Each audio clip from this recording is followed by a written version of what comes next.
Maaring sa regular jail facility na makulong ito ang si Dismiss Bamban Tarlac Mayor Alice Go.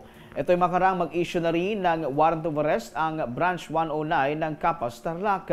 May kinalaman ito sa mga kinasasangkutang mga illegal na aktibidad ng dating alkalde o itong si Alice Go.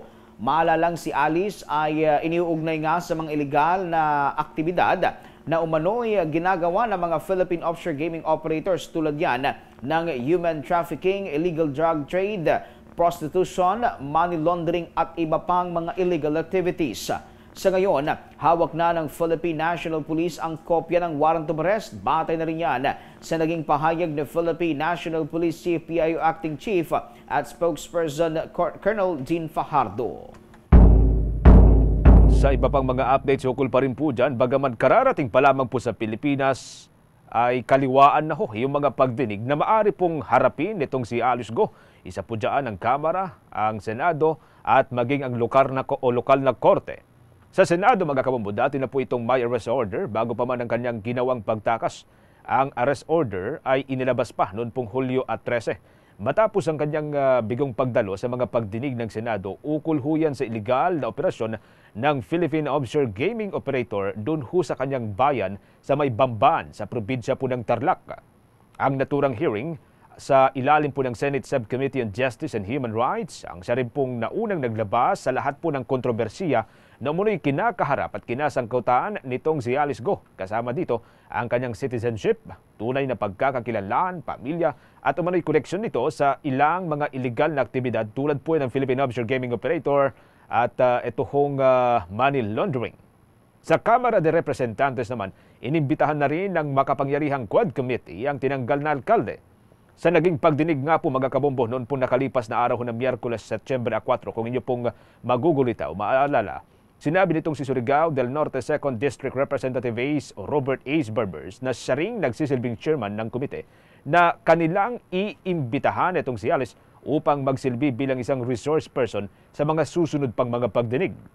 Ang naturing komite ang nag-iimbestiga doon sa koneksyon ng extrajudicial killing sa ilalim daw ng dating kampanya nitong si Pangulong Rodrigo Roa Duterte sa kanyang drug war at itong koneksyon nito sa Philippine Offshore Gaming Operation. Pangatlo ho rito, yung pong lokal na korte kung saan na-issue rin ng warrant of arrest ito hong Regional Trial Court Branch 109 ng Capas doon sa may probinsya ho ng Tarlac. May kinalaman pa rin po ito doon sa munoy mga kinasasangkutang iligal na aktibidad ng dating alkalde ng Bamban, Tarlac. Samantala, iginiit ni DILG Secretary Benjamin Abalos Jr. na ang magandang ugnayan sa pagitan ng Philippine National Police at Indonesian National Police ang pangunahing dahilan kung bakit naging mabilis ang pagkakahuli at tuluyang pagpapabalik sa Pilipinas nitong grupo ni Alice Go. Ayon kay Abalos Jr., nagtutulungan ang dalawang pulis sa iba't ibang aspeto kaya't mabilis ang naging aksyon ng mga ito. Maliban kay Alice, naging mabilis din aniya ang pagkakadakip noon kina Sheila Go at Cassandra Leong hanggang sa tuluyan na itong naibalik din dito sa ating bansa. Personal nga na nagtungo itong si Abalos Jr. sa Indonesia kasama si Philippine National Police Chief Francisco o itong si Romel Francisco Marbil upang pangunahan ang pagpapabalik kay Alice Go dito sa Pilipinas. Ang Philippine National Police ang naatasang magsilbi nga mismo ng arrest order na inisyu naman laban sa naturang dating alkalde. Kaugnay niyan, narito ang bahagi ng pahayag ni Department of Interior and Local Government Secretary Benjamin Abalos Jr. And today is this year is the 75 years of Philippines-Indonesian friendship. Yes, no, nagkataong pang ganon. Actually, marami kaming pinag-usapan. No? Significant in the sense na si Alice Go ay isang kaso lamang na dito mo makikita ang pagkakaisa ng police to police. Yeah. By the way, ito'y nangyari dahil may agreement ng police to police, ang memorandum of agreement, ang police ng Indonesia at ang police ng Pilipinas. Alright. So lahat ng nangyaring krimen sa dalawa ay magtutulungan. Kung maaalala ninyo, si Sheila Go at saka si Cassandra Ong ay dahil dito sa police to police. Okay. And of course, tumutulong dito ang ating police attaché dito at si Makapas, nandito siya. And of course, ang ating ambassador sa Indonesia. So, nung nahuli sila, ngayon, ito na yung pangalawa kay Alice Go. So, gumalaw na naman Bahagi yan ng pahayag ni Department of Interior and Local Government Secretary Benjamin Abalos Jr. Sa kaugnay pa ring mga balita, mga kabombo, naniniwala naman itong pamunuan ng National Intelligence Coordinating Agency na may tuturing na isang national security concern ang kaso nitong si dismissed Bamban Tarlac Mayor Alice Guo. Ginawa nitong si Attorney Rowena Acodili ng National Intelligence Coordinating Agency sa isinagawang pagdinig ho ng Senado kahapon.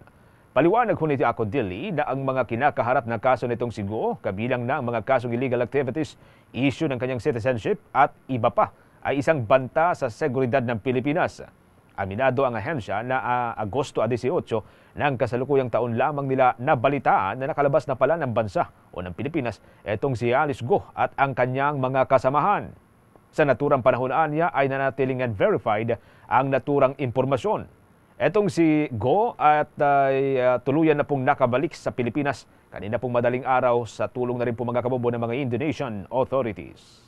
Samantala, maaaring makulong ng hanggang 560 years sina dating Bamban Tarlac Mayor Alice Guo at kanyang kapwa-akusado sakaling mapatunayang guilty sa money laundering charges. Sa pagdinig ng Senate Committee on Justice and Human Rights ngayong araw, sinabi ni Anti-Money Laundering Council lawyer Adrian Arpon na sa ilalim nga ng Anti-Money Laundering Act, partikular na sa Section A, B at C, may katumbas na 7 taon hanggang 14 na taon ang bawat bilang na makumit na money laundering. Kaugnay nito, ipinaalam ni Senate Deputy Minority Leader Risa Hontiveros, ang chair ng subcommittee, na nangangasiwa sa naturang pagdinig kay Sheila Guo na present sa naturang pagdinig na maaari siyang makulong kasama sina Alice Guo at iba pang nasa lampas sa isang lifetime. Kaugnayan, narito ang bahagi ng pahayag ni Senador Risa Hontiveros.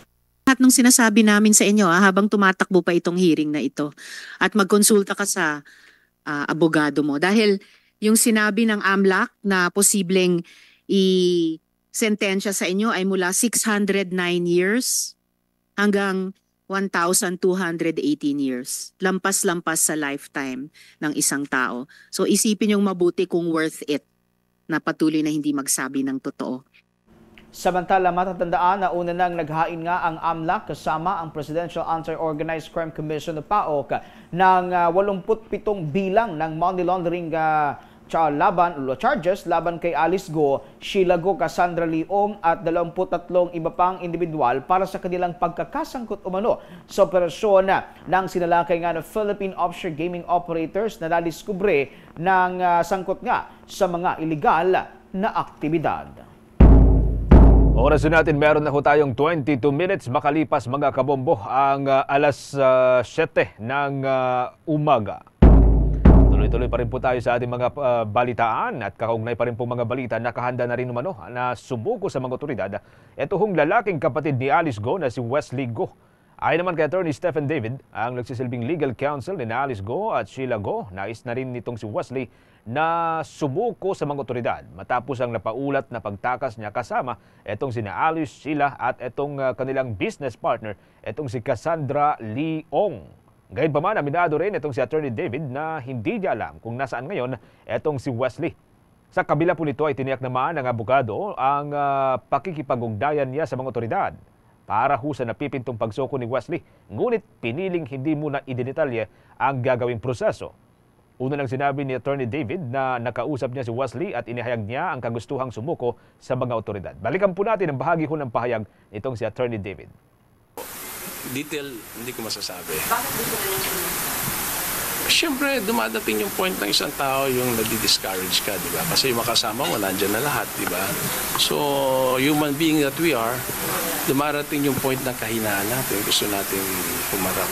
Which is a Bahagi po yan ng paliwanag mga kabombo nitong si Attorney Stephen David kaugnay sa sinasabi na pipintong pagsuko ng kapatid nitong si Alice Guo, etong si Wesley Guo. Samantala, si Wesley mga kabombo ay kasama rin doon sa mga inisyuhan ng Senado nitong arrest warrant o arrest order dahil po yan sa hindi o pagsipot noon sa kanilang naunang mga pagdinig.